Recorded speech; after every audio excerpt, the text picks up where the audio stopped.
Hello friends, तो देखो आज हम पढ़ेंगे एम्पियर सर्कुलर लॉ की application to find the magnetic field due to a current carrying solenoid. एक सॉलिनॉइड है जो कि करंट कैरी कर रहा है, उसकी वजह से मैग्नेटिक फील्ड हमें फाइंड करनी है। ठीक है, तो डिफरेंट पॉइंट्स लेंगे सॉलिनॉइड पे, सॉलिनॉइड के बाहर तो मैग्नेटिक फील्ड कैलकुलेट करेंगे यूजिंग एम्पियर सर्कुलर लॉ। तो पहली चीज की सॉलिनॉइड है क्या है? तो सॉलिनॉइड क्या है? हम कॉपर वायर लेते हैं जिसके n नंबर ऑफ टर्न्स है, जो टर्न्स आपस में बहुत ज्यादा क्लोज है, और हमने उसको टर्न को लिया हुआ है in the form of helix. Copper wire को लपेटा हुआ है in the form of helix. वो जो n नंबर ऑफ टर्न्स है बिल्कुल ज्यादा क्लोज है और आपस में वेल इंसुलेटेड है, जिसके लिए हम पेंट की हेल्प ले सकते हैं इंसुलेशन के लिए। ठीक है, अब इसके बाद देखो मैग्नेटिक फील्ड आएगा कैसा। जैसे हमने देखो पढ़ा था, एक स्ट्रेट कंडक्टर की वजह से या फिर सर्कुलर कंडक्टर की वजह से अगर वो करंट कैरी कर रहा है तो हमें मैग्नेटिक फील्ड मिलता है। अगर मैग्नेटिक फील्ड मिल रहा है एक टर्न की वजह से, तो यहाँ पे n नंबर ऑफ टर्न्स है जो कि बिल्कुल क्लोज है, तो यहाँ पे हमें स्ट्रॉन्ग मैग्नेटिक फील्ड मिलेगा। और किस पॉइंट पे कितना मैग्नेटिक फील्ड होगा तो देखो कैलकुलेट करते हैं। पहले हम बनाएंगे एक सॉलिनॉइड।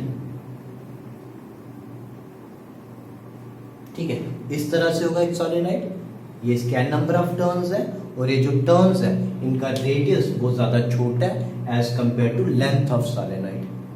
अब ये करंट कैरी कर रहा है मान लो इस डायरेक्शन में। ठीक है, इसका मतलब है ये करंट इस तरह से कैरी कर रहा है। यहां से करंट ऊपर को जा रही है, ये ठीक है, यहां से करंट अंदर को जा रही है, ये बाहर को आ रही है। ठीक है, तो हम मैग्नेटिक फील्ड की डायरेक्शन फाइंड कर सकते हैं using right hand thumb rule. तो ये मैग्नेटिक फील्ड इस तरह से आएगी, यहाँ से करंट अंदर को जा रही है, यहाँ से करंट बाहर को आ रही है, और ये थंब हमें बताएगा मैग्नेटिक फील्ड की डायरेक्शन। तो ये मैग्नेटिक फील्ड कुछ इस तरह से बनेगा।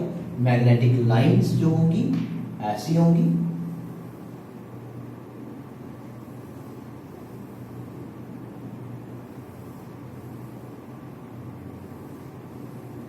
ठीक है, यहां से ये डायरेक्शन,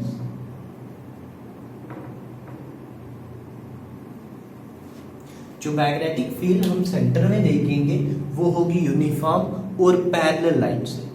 इसका मतलब वो होगी स्ट्रॉन्ग मैग्नेटिक फील्ड। बट अगर हम आउटसाइड देखते हैं तो मैग्नेटिक फील्ड वीक हो जाएगी और हम उसको नियर अबाउट जीरो कंसीडर कर सकते हैं। यहाँ पे स्ट्रॉन्ग मैग्नेटिक फील्ड बट यहाँ पे वीक जीरो मैग्नेटिक फील्ड मिलेगी, और मैग्नेटिक फील्ड की direction right hand thumb rule से हम बना सकते हैं। अभी हम क्या करेंगे, एक पॉइंट P लेंगे, एक पॉइंट Q लेंगे या R पॉइंट लेंगे। P यहाँ पे ले लो, Q यहाँ पे ले लो, R यहाँ पे ले लो, और हम मैग्नेटिक फील्ड फाइंड करेंगे। तो सबसे पहले हम क्या करते हैं, इसका एक सेक्टर, इसका एक पोर्शन कंसीडर करते हैं जो कि कुछ इस तरह से होगा। ठीक है, अभी यहाँ पे हमें मैग्नेटिक फील्ड की डायरेक्शन बनानी है, तो मैग्नेटिक फील्ड की डायरेक्शन बिल्कुल वैसे ही बनाएंगे। ये बी वेक्टर की डायरेक्शन है, आप और लाइंस बना सकते हो। ठीक है, ये बी वेक्टर की डायरेक्शन है, और यहाँ पे पी पॉइंट है जहां पे आपको मैग्नेटिक फील्ड फाइंड करना है। तो पहले तो देखो करंट की डायरेक्शन बनाएंगे। आपने देखा करंट की डायरेक्शन इस तरह से। ठीक है, करंट यहां से इस तरह से फ्लो कर रही है और ये फिर से अंदर को। तो जब यहां से अंदर की तरफ है तो हम उसको क्रॉस से रिप्रेजेंट करेंगे। यहां से अंदर की तरफ जाएगी और यहां से बाहर, तो डॉट, ये क्रॉस और ये डॉट, जितने क्रॉस उतने डॉट बनाएंगे। ठीक है, क्योंकि जितनी मैग्नेटिक फील्ड ऊपर वाली साइड है उतनी ही इस लोअर पोर्शन में। तो ये आ गया मैग्नेटिक फील्ड के लिए, ठीक है, सॉरी करंट के लिए क्रॉस और डॉट्स यहां से अंदर की तरफ और ये बाहर की तरफ, जिसकी वजह से ये मैग्नेटिक फील्ड की डायरेक्शन आ गई। अब P पॉइंट पे मैग्नेटिक फील्ड कैलकुलेट करना है तो यूज करते हैं Ampere circular law. P vector dot dl vector equals to mu naught the total current enclosed by the closed loop. याद रखना क्लोज्ड लूप, तो एम्पीरियल लूप पहले हमें बनाना पड़ेगा। तो यहाँ पे एम्पीरियल लूप कुछ इस तरह से है।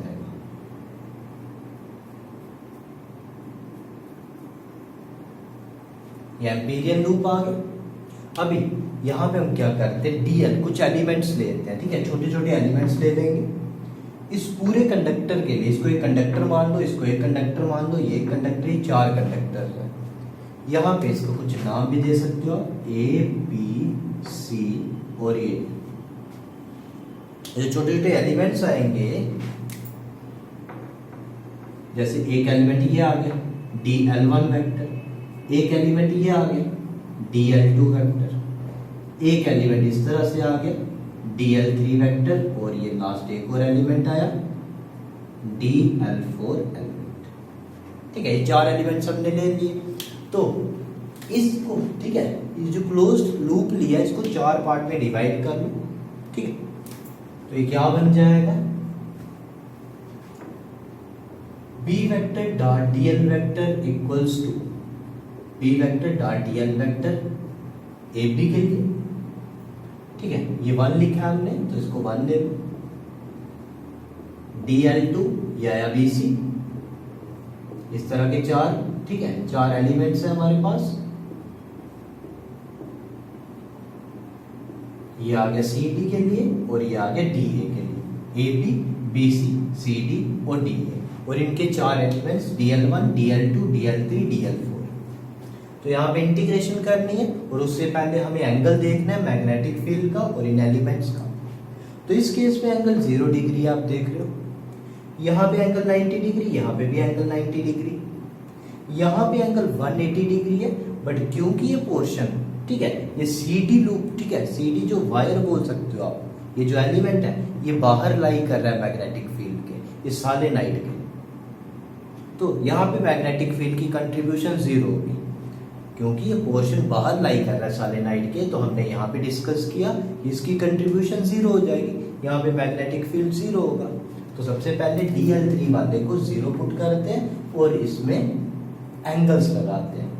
तो फर्स्ट आ गया BDL1 cos 0, दूसरा BDL2 cos 90 डिग्री, तीसरा ये तो पहले ही 0 क्योंकि एलिमेंट बाहर लाई कर रहा है, इसकी कंट्रीब्यूशन 0 होगी, और ये BDL4 cos 90 डिग्री, और cos 90 तो 0 होता है, इसलिए ये भी 0, ये भी 0, और ये पहले से 0।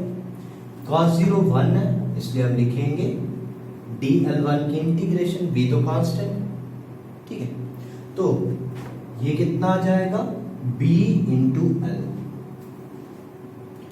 तो इसको हमने सॉल्व कर दिया, ये आ गया B इंटू L। क्लियर है? अभी देखो म्यू नॉट आई, अभी टोटल नंबर ऑफ टर्न्स कितने हैं, तो टोटल नंबर ऑफ टर्न्स अगर n है तो हम यहाँ पे क्या करेंगे, n नंबर ऑफ टर्न से मल्टीप्लाई कर लेंगे। तो इसकी वैल्यू पुट करके BL आता है म्यू नॉट n i के इक्वल, जहां से B की वैल्यू हमें आएगी mu naught n i by L। n है टोटल नंबर ऑफ टर्न्स और L है लेंथ, इसलिए हम इसको लिख सकते हैं म्यू नॉट n i, क्योंकि n है total number of turns per unit length. तो हमें मिला, ठीक है, B वेक्टर की वैल्यू मिल गई P पॉइंट पे, इस P पॉइंट पे या यहाँ पे, ठीक है, जहां पे भी आप P ले लो, यही P को हमने इस तरह से रिप्रेजेंट किया। तो इस P पॉइंट पे मैग्नेटिक फील्ड निकला म्यू नॉट n i के इक्वल। n है number of turns per unit length, अगर टोटल नंबर ऑफ टर्न्स लेने तो कैपिटल N से लेंगे, ठीक है। तो मैग्नेटिक फील्ड आ गया P पॉइंट पे।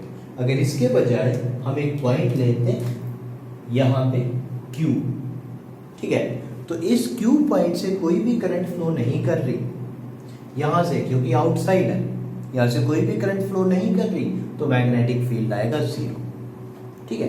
तो Q पॉइंट पे magnetic field 0, but P point पे मैग्नेटिक फील्ड कितना, म्यू नॉट n i। तो ये थी एम्पियर सर्कुलर लॉ की फर्स्ट एप्लीकेशन। तो मैग्नेटिक फील्ड हमने निकाल दिया ड्यू टू सॉलिडॉइड, और ये आ गया, ठीक है, फाइनल उसका सोल्यूशन, फाइनल उसका आंसर, ठीक है। आज इतना ही रखेंगे, थैंक यू।